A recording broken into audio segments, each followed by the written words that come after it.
स्वाधीनता के पहले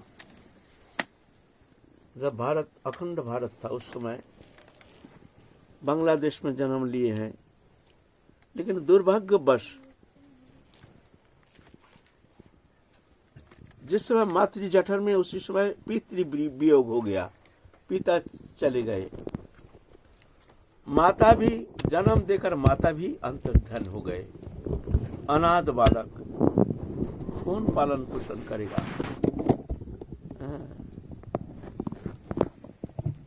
भगवान सब कुछ करते हैं, भगवान सबके मालिक हैं। ऐसा नहीं सोचना चाहिए जो कौन हमको देखेगा, कौन विपत्ति के समय हमको रक्षा करेंगे, ऐसे नहीं। भगवान सबके लिए पालन करते हैं, पोषण करते हैं, भगवान ही मालिक है। लेकिन हमारा भरोसा ना होने के कारण कभी कभी हम घबरा जाते हैं, है ना।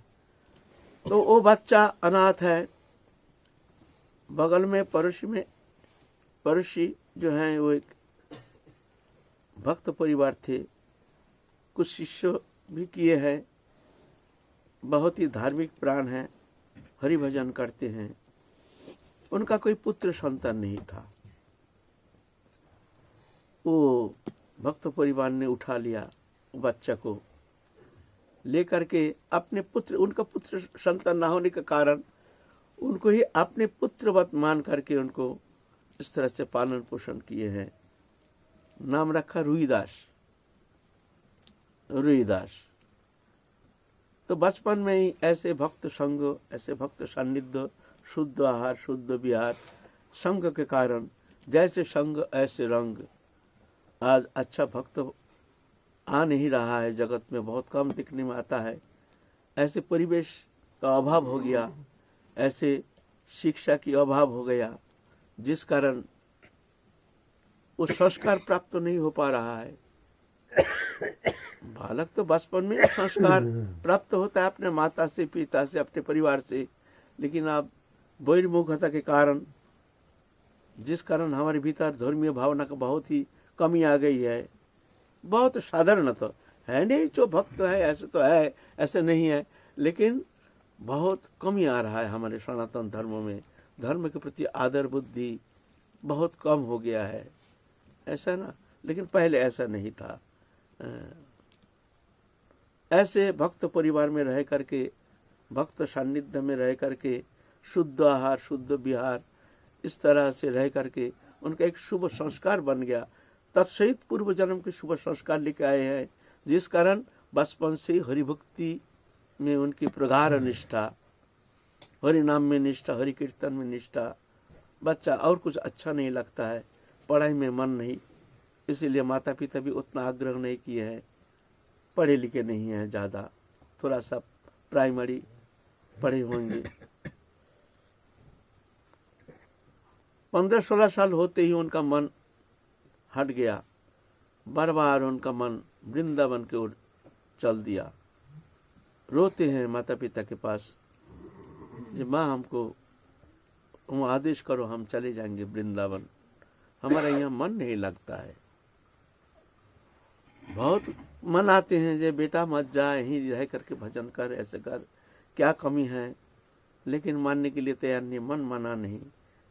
तत्सहित कुछ भक्त संग होने के कारण उनकी मन में बहुत ही व्याकुलता आ गई, और अल्प दिन में पिता माता के आदेश लेकर के, उनके जो पालन किए हैं वो पिता माता, उनके आदेश लेकर के वृंदावन के ओर चल बसे। आए हैं पहले नवद्वीप में, नवद्वीप धाम में आकर के अद्वैत वंश के एक महापुरुष जितेंद्रनाथ गोस्वामी, उनके सान्निध्य में आकर उनसे दीक्षा प्राप्त किए हैं। दीक्षा मंत्र लेकर के और गुरु आज्ञा लेकर के वृंदावन के ओर चल दिए। और उस समय उनका चेहरा बहुत बलशाली चेहरा था उस समय, माने जैसे देखने में ऐसे ताकत भी ऐसे ही था, माने बहुत विशेष शक्ति संपन्न थे और अटूट ब्रह्मचारी थे। आए हैं वृंदावन में, आकर के गोवर्धन में मानसी गंगा के किनारे में महाप्रभु मंदिर, वहाँ सिद्ध मनोहर बाबा उनके सानिध्य में आए। तो उनके आग्रह देख करके, उनकी व्याकुलता देख करके, उनके भजन निष्ठा देख करके, उनके विनम्रता देख करके, उनके समस्त सद्गुण से अलंकृत हो ऐसे एक अंतःकरण को देख करके बहुत प्रसन्न हो गए मनोहर बाबा। तो उनके शिष्य थे अद्वैत दास बाबा, उनके पास भेज दिए हैं, जाओ इनको वैराग दे दो, वेश परिवर्तन करा दो। तो उनके वेश परिवर्तन करा दिए हैं वहाँ गोवर्धन मंदिर में। नाम हुआ कृष्णदास बाबा, कृष्णदास, राधा कृष्णदास, राधा कृष्णदास ना। तो आश्रम में समस्त काम करते हैं, बहुत ताकत था शरीर में। 1000 बीघा जैसे जमीन था उस समय महाप्रभु मंदिर का। पूरा खेती संभालना, खेती करना सब अकेला। उसके साथ जितना साधु भंडारा होता था सब भंडारा का रोषई करना, माने दिन रात परिश्रम। और माने जैसे हाथी की बल जैसे शरीर में, हाथी का बल जैसे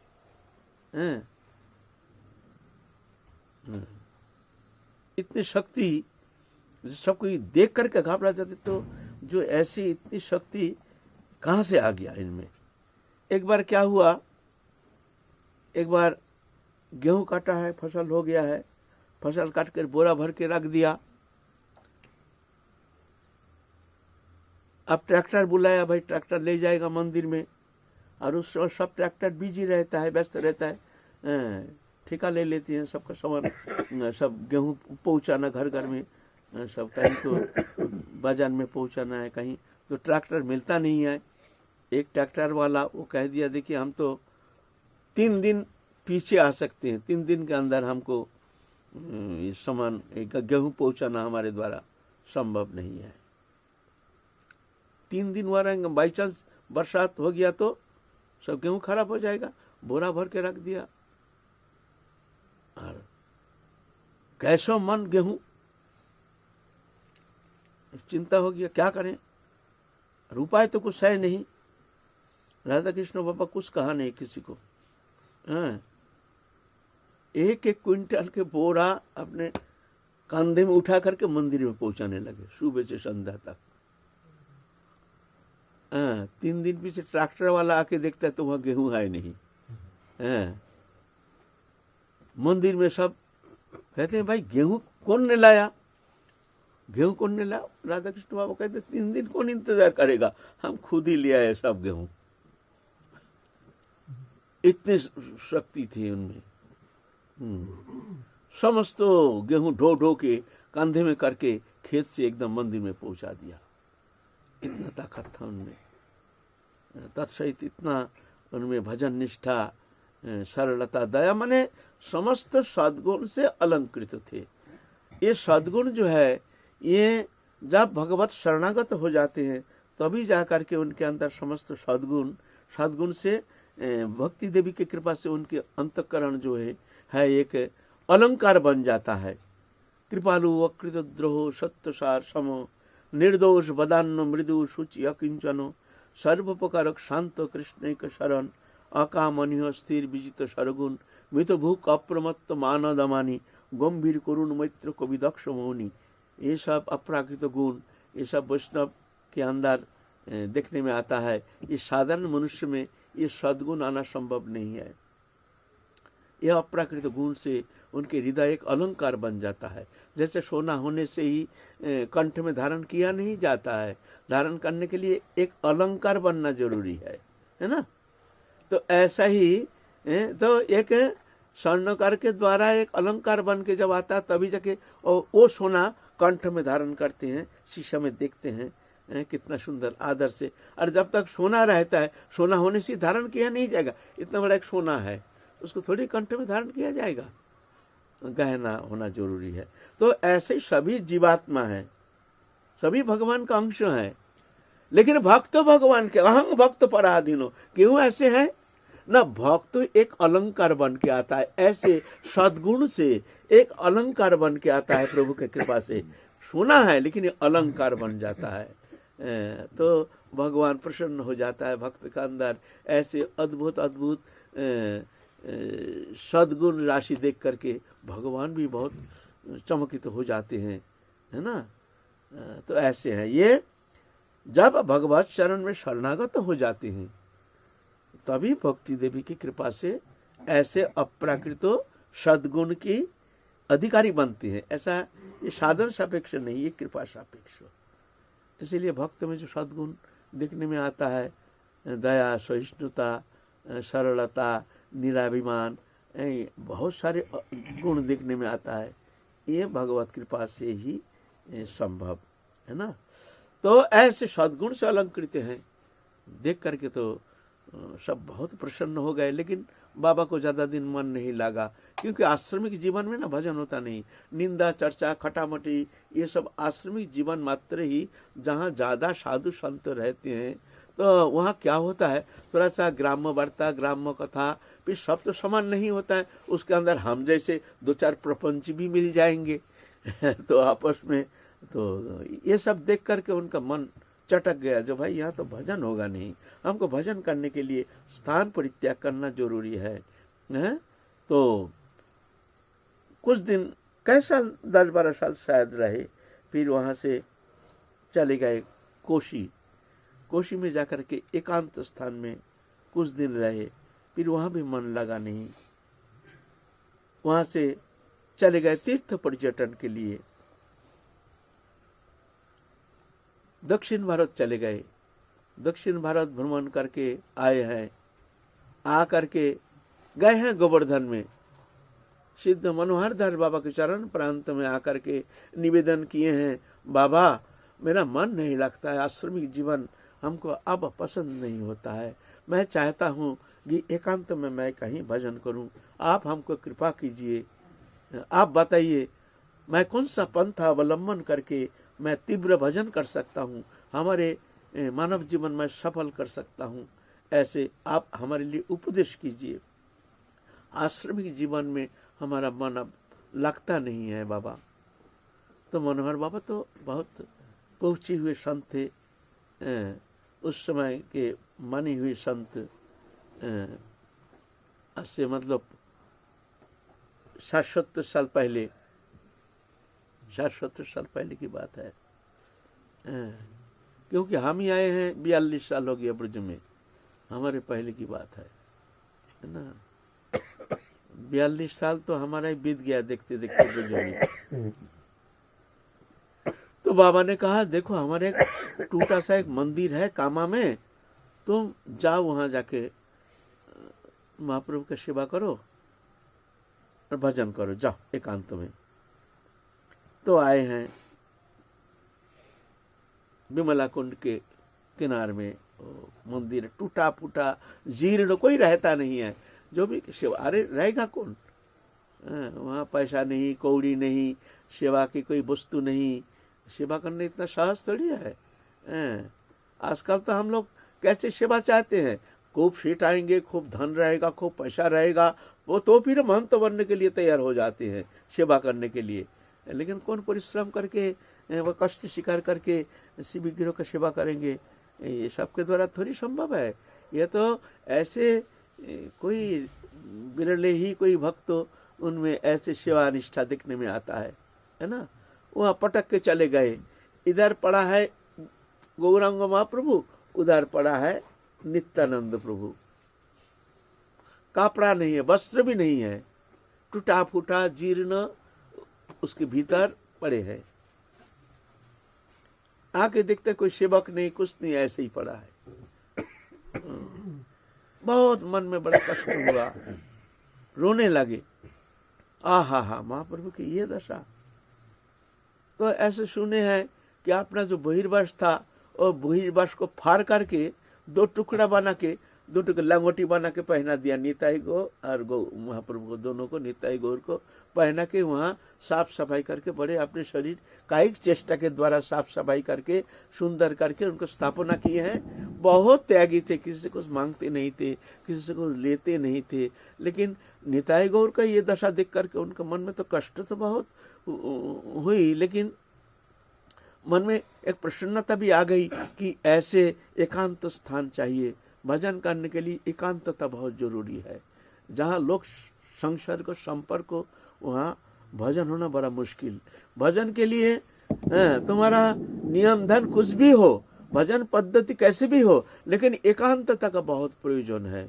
जो ज्यादा लोग संपर्क में संसर्ग में रहते हैं उसके लिए भजन में कुछ विशेष कुछ प्राप्त करना संभव नहीं है।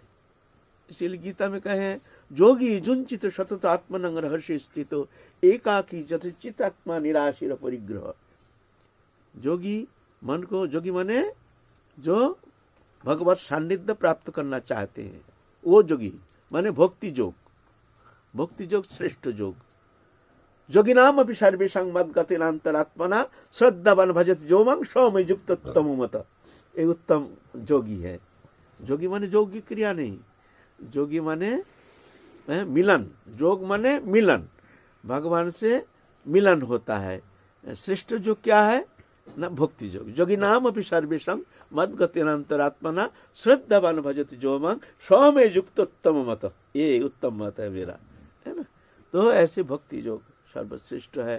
तो गीता कहते हैं एकांत में रह करके जोगी जुंजित सततात्मनं रहस्य स्थित, एकांत में रहेंगे।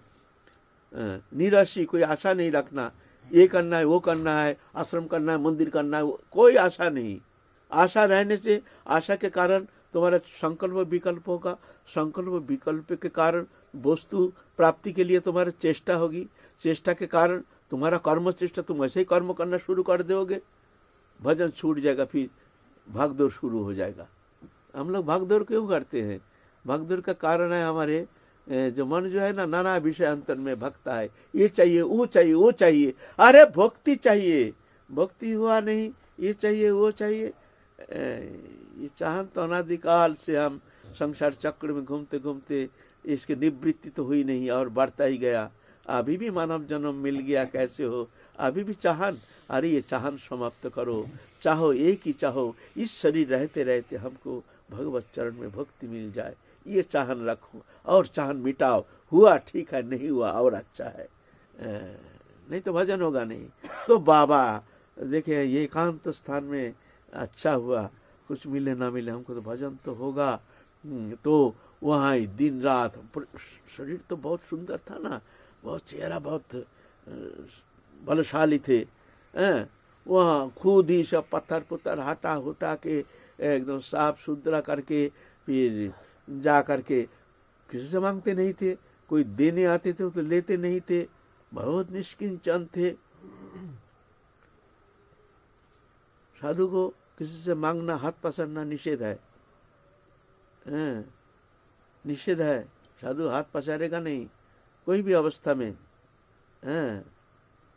संत अनपेक्ष समचित्त प्रशांत समदर्शिन निर्मम निरहंकार निर्दंदा निष्परिग्रह। परिग्रह माने दान उपहार लेना। ऐसे परिग्रह शून्य थे। भिक्षा करके लाते थे आटा, और वहाँ मंडी से सब्जी भिक्षा करके लाते थे। एक टूटा सा एक कटोरा सा था, उसमें सब्जी बनाते थे। हाथ में मोटा सा एक कंडा बनाते थे, मोटा सा, उसको नमक दे करके बस 2 टुकड़ा 2 भाई को देते थे, और वो सब्जी बस भोग लगा करके एकांत में तीव्र भजन, दिन नहीं रात नहीं, भजन है भजन, भजन है भजन। दरवाजा बंद करके ना लेना ना देना, मगन रहना, दुनिया का मेला मैं हूं अकेला। ऐसे तीव्र भजन करना शुरू किया है बाबा, तीव्र भजन। कहीं गाड़ी में चढ़ते नहीं थे, पैदल चलते थे। वहां से कामा गिरिराज परिक्रमा देने के लिए आते थे। सुने हैं से कामा से आकर गिरिराज परिक्रमा देके उसी दिन कामा पहुंचते थे, गिरिराज परिक्रमा देके। और चेहरा ऐसा ही था, लंबा चौड़ा था, चलते थे पर तेज, माने इतना तेज ना मतलब तुम दौड़ के भी उनके पीछे नहीं चल पाओगे। हम तो देखे हैं ना, इतना एक लठ लेकर के लंब कदम से, ये निताई बाबा थोड़ा कुछ देखा है, ऐसे तेज चलते थे, कहीं भी हो चले जाए। हमारे गुरुजी तो जंगल जंगल घूमते थे, कभी तपोवन, कभी राधा कुंड, कभी यहाँ वहाँ। और हमारे गुरुजी को गुरुदेव मानते थे, शिक्षा गुरु। हमारे गुरुदेव के पास चले जाते थे। हम तपोवन थे उस समय, तपोवन जमुना किनार में, कामा से पैदल जा करके तपोवन में गुरुदेव से मिल करके पैदल उसी दिन आ करके, रात्रि निवास का ही नहीं, आना ही पड़ेगा चाहे कितनी रात हो, आ करके वहाँ ठाकुर जी को जगाना, फिर भोग लगाना, ऐसे अमानुषिक।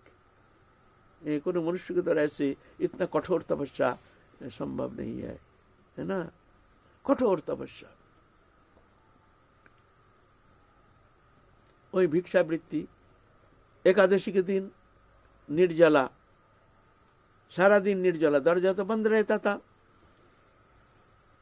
माथे में एक प्रदीप घी के बत्ती दे करके, माथे में यहाँ पगड़ी कपड़ा से बांध करके उसके ऊपर घी के प्रदीप रखते थे, प्रदीप, ज्वलंत प्रदीप। सारे रात बैठ करके भजन करते थे। वो हिलना नहीं चाहिए, हिलना नहीं चाहिए, नींद आने से तो गिर जाएगी ना प्रदीप, ना, हिलना नहीं चाहिए। वो तपस्या, ऐसे कठोर तपस्या करते थे। दिन में भी एक गुफा जैसे था, उसमें सारा दिन भजन करते थे। महाप्रभु की कृपा भी बहुत प्राप्त किए हैं। महाप्रभु के आदेश निर्देश प्राप्त करते थे, कभी कभी आदेश भी प्राप्त करते थे, ऐसे हैं। एक बार क्या हुआ, मंदिर जो है वो साफ करके खुद ही जो टूटा फूटा ठीक करना, जब कहाँ जाएंगे, कहाँ मिस्त्री, पैसा कहाँ, चलो पत्थर हटा के खुद ही उधर जो वो सरकारी काम करते थे ना, रोडवेज का काम करके पत्थर बहुत फेंक फाक के चले जाते थे ना, तो वहां से 5-7 किलोमीटर जा करके वहां पत्थर लेकर के ढो के आते थे, ले आते थे वो मंदिर बनाने के लिए खुद। एक दिन तो ऐसे पत्थर हटाया, पुराना मंदिर, जीर्ण मंदिर, एक नाग सांप ने डस दिया, विशाल एक नाग सांप छम करके मार दिया, और बहुत खून निकलना, धारा बहना शुरू हो गया, और सर्प ऐसा ठहरा है, जा जा जा जा ऐसे कर रहे हैं। तो सर्प भी ठहरा है, बाबा भी ठहरे हैं, यहाँ से खून निकल रहा है, नाग सांप। क्या करें, अब तो मृत्यु आ गया, अब तो बचना संभव नहीं है। फिर खबर सुन करके 2-4 भक्त जो है वो आए हैं, आ करके अरे अरे अरे बाबा को सांप डांस दिया, चलो चलो चलो बाबा को ले जाना है, भरतपुर ले जाना है।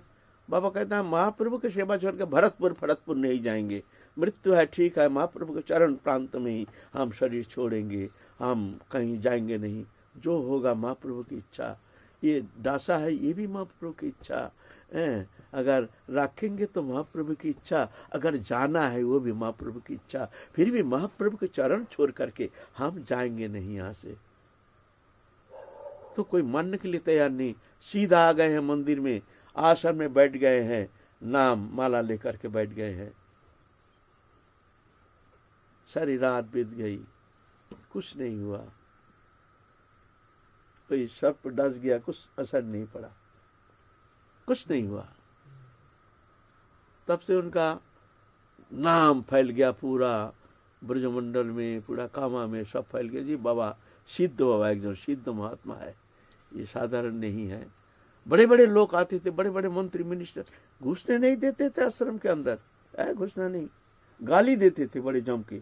कोई बड़े बड़े पुलिस ऑफिसर सब आते थे, वही ठाड़े होकर भयानक गाली देते थे, किसी को घुसने नहीं देते। वो सब मंत्री मिनिस्टर पैसा वाला को तो घुसने नहीं देते थे। इतना त्यागी वो शशान था वहाँ।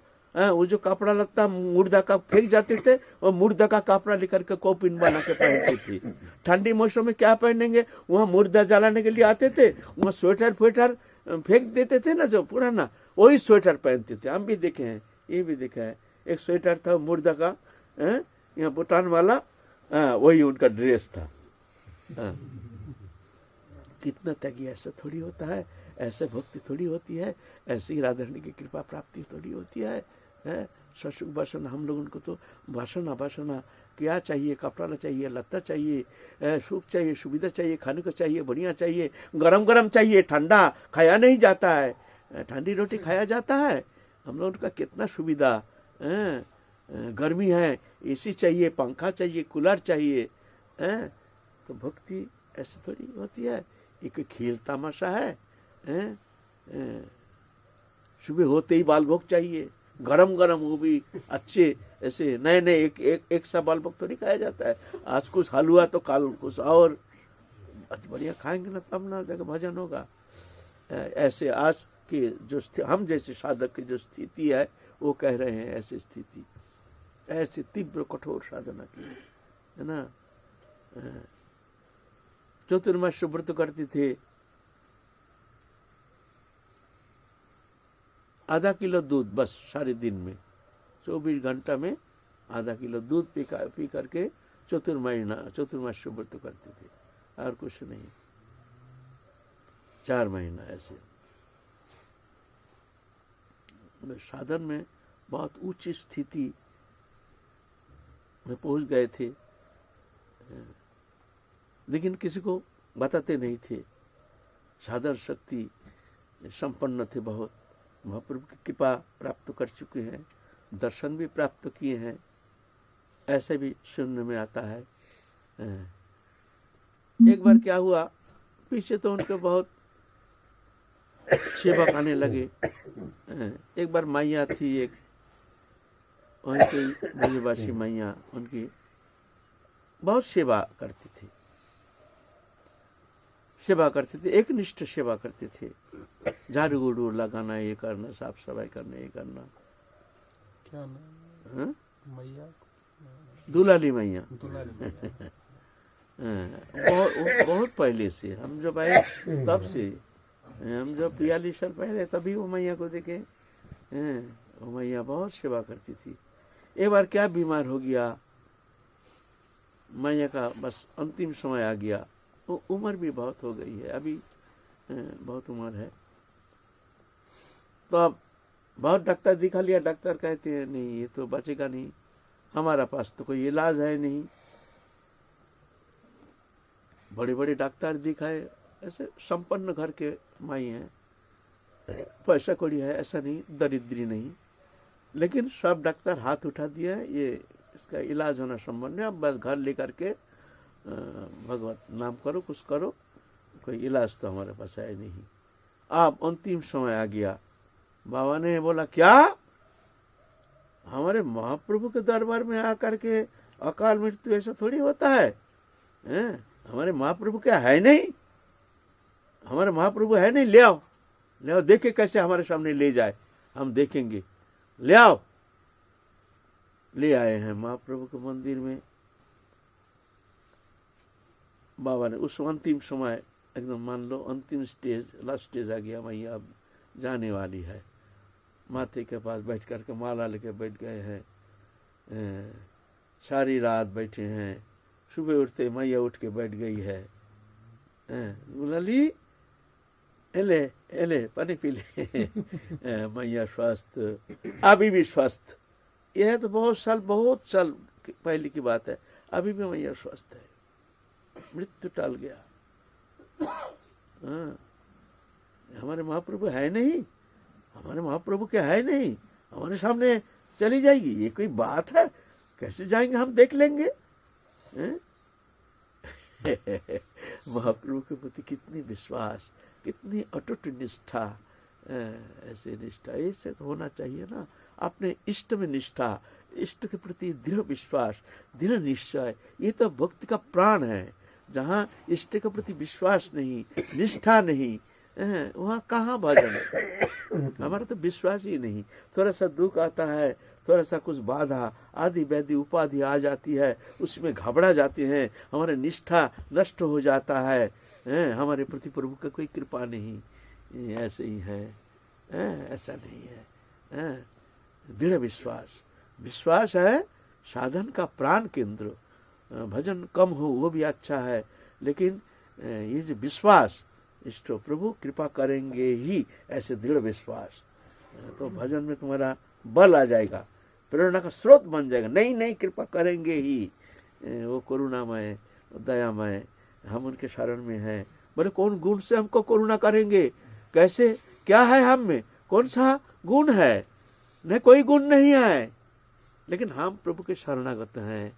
प्रभु शरणागत पालक, हम कितने भी पापाचारी क्यों न हो, प्रभु हमको अवश्य रक्षा करेंगे करेंगे करेंगे।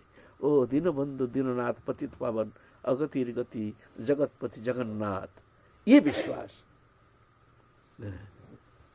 तो ऐसे, तो इस तरह से फिर जाकर के तो बहुत भक्त तत्व आने लगे। फिर मंदिर भी पीछे धीरे धीरे वृद्धावस्था आ गया। फिर उतना कट्टर एकांत कट्टर बैरागी लेना नहीं, ऐसा नहीं। पीछे तो थोड़ा सा शिथिल हो गया। दिखते भक्त आ रहे हैं, कहाँ तक मना करेंगे, किसको मना करेंगे। बाबा तो एकांत में बैठे रहते हैं, किसी से लेना ना देना मगर रहना, कौन आया कौन गया, कौन दिया कौन नहीं दिया, किसी से कुछ लेना नहीं, कोई मतलब नहीं। इस तरह से बाबा लगभग 100 साल उम्र में फिर कामा में जा करके स्वज्ञान ही नित्य लीला में प्रवेश कर गए हैं। बाबा हम लोग जब जाते थे वहाँ, तो किस तरह उनकी स्नेह ममता, किस तरह रोते थे 1-2 घंटा, जैसे कोई बेटी को विदा करते हैं, बिलक बिलक के जैसे रोते थे हम सबको विदा। हम लोग जब जाते थे कीर्तन करते थे, हमसे तो बहुत प्रेम रखते थे, बहुत ही प्रेम। जब लौटते थे तो उस समय रोते थे जम के रोते थे। जैसे अपने बेटी को विदा करते हैं, ससुराल भेजते हैं, इस तरह से जैसे संत आते हैं तो उनको इस तरह से प्रेम करते थे, बड़े प्रेम। आपके प्रति जो उनका प्रेम दिखाई देता था वो अनिर्वचनीय दिखाई। वो तो हाँ प्रेम करते थे, हमारे गुरु के नाते से गुरु जी से ज्यादा प्रेम करते थे। बाबा से गुरु बुद्धि करते थे। अच्छा, दीक्षा तो किसी को दी नहीं? दीक्षा दिया, दुलाली मैया को दिया, दुलाली मैया का और गौर जी का। गौर, हाँ, ये डॉक्टर गौर है जो कामा में, ये बहुत सेवा की है। अंतिम समय, लास्ट समय बहुत सेवा की है, जी जान दे करके। इनकी सेवा की कोई तुलना नहीं। अंतिम समय में जब भी कोई अस्वस्थ हो जाते थे, समस्त अपने मरीज दिखना सब छोड़ छाड़ के उनको ले जाते थे अपने वहाँ, बड़े आदर से, दिन नहीं रात नहीं उनकी सेवा में तत्पर रहते थे। अंतिम समय ये डॉक्टर गौर जो है कामा में रहते हैं, बहुत सेवा की है, उनकी सेवा बहुत ही स्पृहनीय। बाबा वसुंधरा राज जी आई थी तो उनसे दर्शन के लिए लालसा किए, तो उन्होंने 2 टुक मना कर दी कि अगर वो यहाँ आएंगे तो हम मंदिर छोड़ के चले जाएंगे। चीफ मिनिस्टर राजस्थान के बस इसके पहले आई थी दर्शन करने के लिए, दर्शन करने को नहीं, हमको हमारे यहाँ घुसेगा नहीं कट्टरपंथी थे हमारे। श्री कृष्ण चैतन्य महाप्रभु में ही बस उनके महाप्रभु में सुदृढ़ निष्ठा महाप्रभु। फिर एक बार उनके वही पूर्वाश्रम में जब बांग्लादेश में रहते थे उस समय उनका निताई गौर विग्रह था, जहाँ उनको पालन किए हैं जो मैया निताई गौर राधा कृष्ण विग्रह। तो माता वृद्धा हो गई तो उस समय सपनादेश किए हैं जो हमको पहुँचाओ कामा में राधा कृष्ण दास के पास, हम वहीं रहेंगे, वो ये हमारी सेवा करेंगे, सपनादेश किए हैं। तो बांग्लादेश से बड़े कष्ट से भारत आकर के कामा में ला कर दिए हैं। फिर सेवा किए बहुत दिन अपने पास रख करके। एक वृद्धावस्था, उठना बैठना कष्ट होता है, फिर भी सेवा छोड़े नहीं है, दिन रात ठाकुर जी की सेवा में रहते थे। फिर जब वो चले गए, चले जाने के पहले अभी गदाधर गौर गदाधर जो है यहाँ ये बाबा कृष्ण गोपाल बाबा उनके हाथ में समर्पण करके गए हैं कि तुम उनकी सेवा करो। ये भी बहुत सेवा परायण है, इनकी सेवा अभी तो कह नहीं किया है। हाँ, बहुत सेवा भावना, बहुत सुंदर, बहुत अद्भुत सेवा भावना है ये कृष्ण गोपाल बाबा। जी जी। हाँ। जिस दिन राधा कृष्ण बाबा प्राप्ति हो रहे थे, यानी कल सुबह जैसे प्राप्ति होंगे, तो ये निताई बाबा वहाँ राधा कुंड में चले गए थे। तो उस दिन की घटना मुझे याद है, आपने निताई बाबा को वहाँ फोन किया था कि तुम सीधे कामा पहुँच जाओ, वहाँ रहना तुम्हारा बहुत जरूरी है। तो इनको बोला था, ये गए थे कि नहीं गए थे मुझे नहीं पता, लेकिन उसके दूसरे दिन ही उन्होंने उसी दिन रात में प्राण त्याग कर। रात्रि को हमारी वहाँ से लौटने से, वहाँ पहुँचने, राधाकुंड पहुँचने से पहले ही वो शरीर छोड़ चुके थे। पहुँचने पहले। हाँ, बाबा ने कहा था वहाँ रोकने के लिए, पर बहुत जरूरी ऐसा कुछ हाँ, तुमसे रोकने के लिए कहा था बाबा ने कि तुम जाओ वहाँ पर। बाबा और के राधा मालूम था कृष्ण ना बाबा कि हमें किस तरह स्नेह ममता करते थे। निताई बाबा को बहुत स्नेह करते थे। करते थे। अच्छा, जय जय श्री राधे।